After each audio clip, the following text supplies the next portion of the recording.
Video में हम बहुपद के शून्यक एवं गुणांकों के बीच संबंध ज्ञात करेंगे। मतलब क्या फार्मूला निकल रहा है शून्यक और गुणांक के बीच में। तो हम सबसे पहले द्विघात समीकरण के बारे में समझेंगे, उसके बाद हम त्रिघात बहुपद के शून्यक और गुणांकों के बीच संबंध निकालेंगे। मतलब सारा आज फार्मूला ही सिर्फ निकालेंगे, क्वेश्चन अगला लेक्चर में करेंगे। तो सबसे पहले मान लेते हैं, यदि मतलब एक प्रकार से मानो तो प्रमेय है, ठीक है, ये एक प्रकार से प्रमेय है। तो हमें लिखना है कि यदि द्विघात बहुपद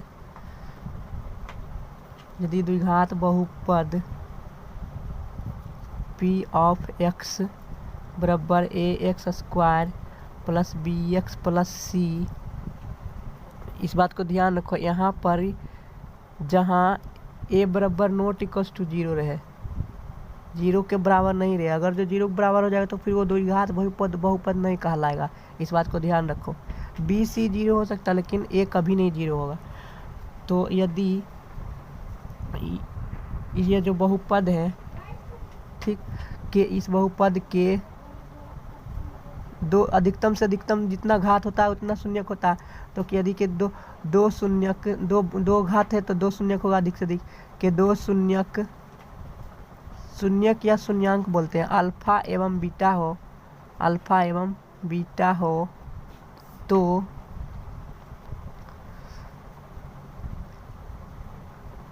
शून्यकों का योगफल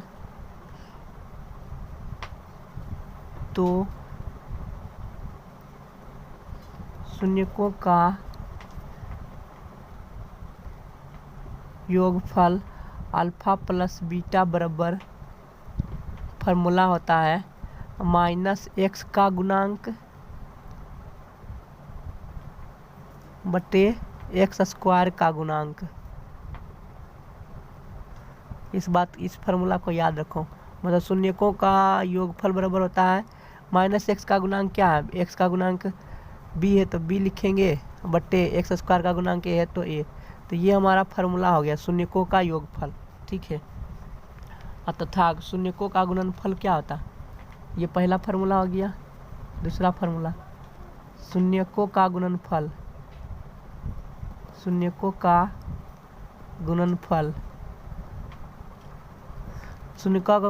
का गुणनफल अल्फा इंटू बीटा होता है, और ये होता है अचर पद, बहुपद में अचर पद बटे एक्स स्क्वायर का गुणांक। तो एक्स स्क्वायर का गुणांक, ये फार्मूला होता है अल्फा इंटू बीटा बराबर होगा अचर पद सी हो गया और बटे ए। तो ये हमारा दूसरा फार्मूला निकल गया, ठीक, ये होता है।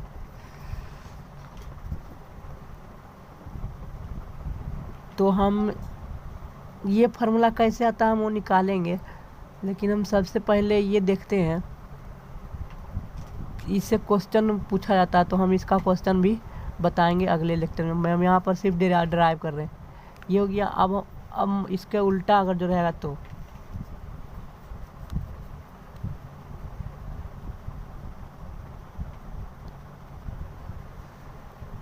प्रमेय दूँ, इसका उल्टा वही था, सिर्फ यदि बहुपद नहीं दिया रहे, सिर्फ शून्यक दिया रहे। यदि बहुपद p ऑफ x के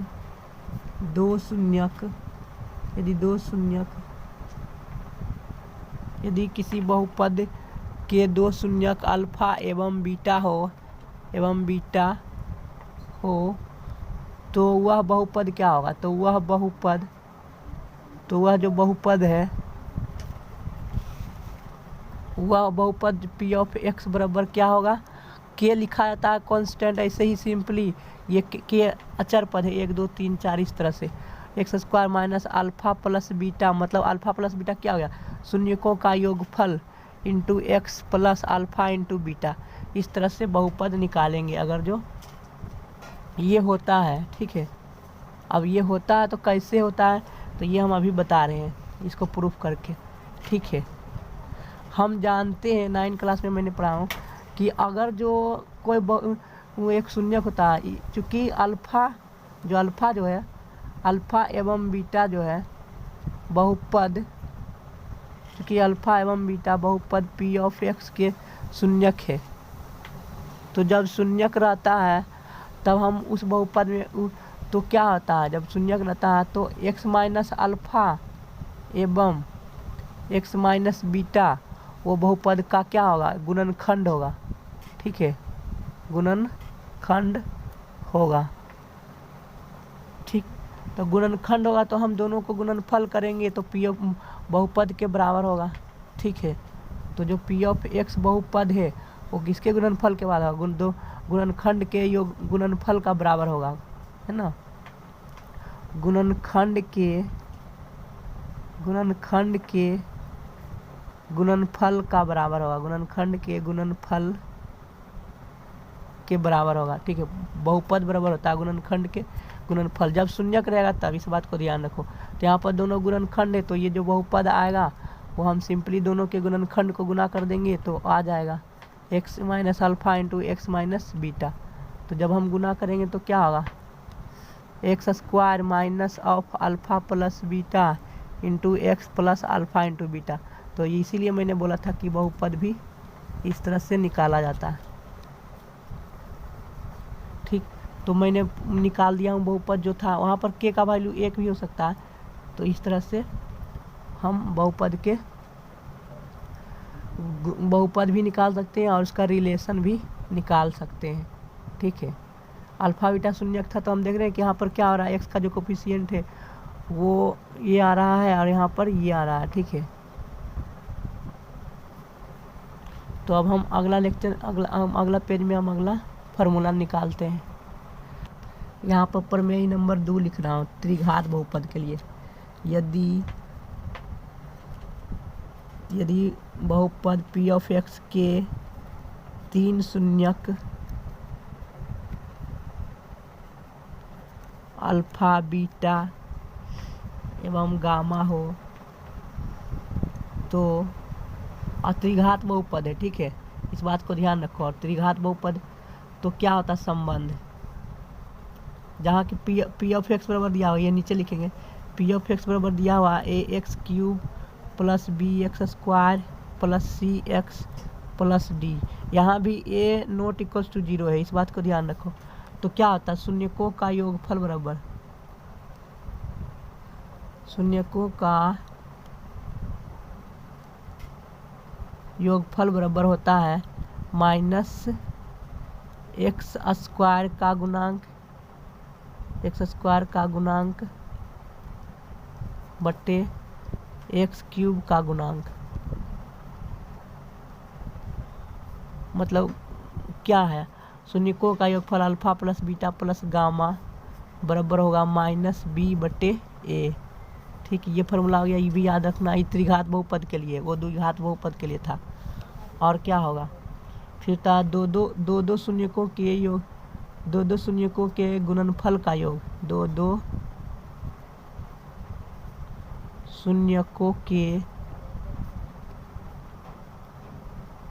गुणनफल का योग। ठीक है, तो ये होता है गुणनफल का योग। ये होता है एक्स का गुणांक बट्टे एक्स स्क्वायर का गुणांक। ठीक, एक्स स्क्वायर का गुणांक मतलब कि अल्फा बीटा दो करके गुणनफल का योग करेंगे। अल्फा बीटा हो गया, फिर बीटा गामा, फिर गामा अल्फा, दो करके मैंने गुणनफल का योग कर दिया। तो ये बराबर होता है। ठीक है, एक्स का कोफिशिएंट क्या है, तो एक्स का कोफिशिएंट यहाँ पर सी है तो सी बटा ए हो जाएगा। ठीक है, तो ये भी एक प्रकार से फार्मूला है। जो मैं इस तरह से स्क्वायर की तरह बना रहा हूँ वो फार्मूला है, उसे याद रखना जरूरी है। ठीक, और तीसरा हो जाएगा तीनों शून्यकों का गुणनफल। तीनों शून्यकों का गुणनफल, तो तीनों शून्यकों का गुणनफल बराबर होता है अचर पद माइनस अचर पद बटे एक्स क्यूब का, सॉरी यहाँ पर एक्स क्यूब होगा, एक्स क्यूब का गुणांक। ठीक है, ये एक्स क्यूब होगा तो यहाँ पर क्या होगा, ये माइनस लगा हुआ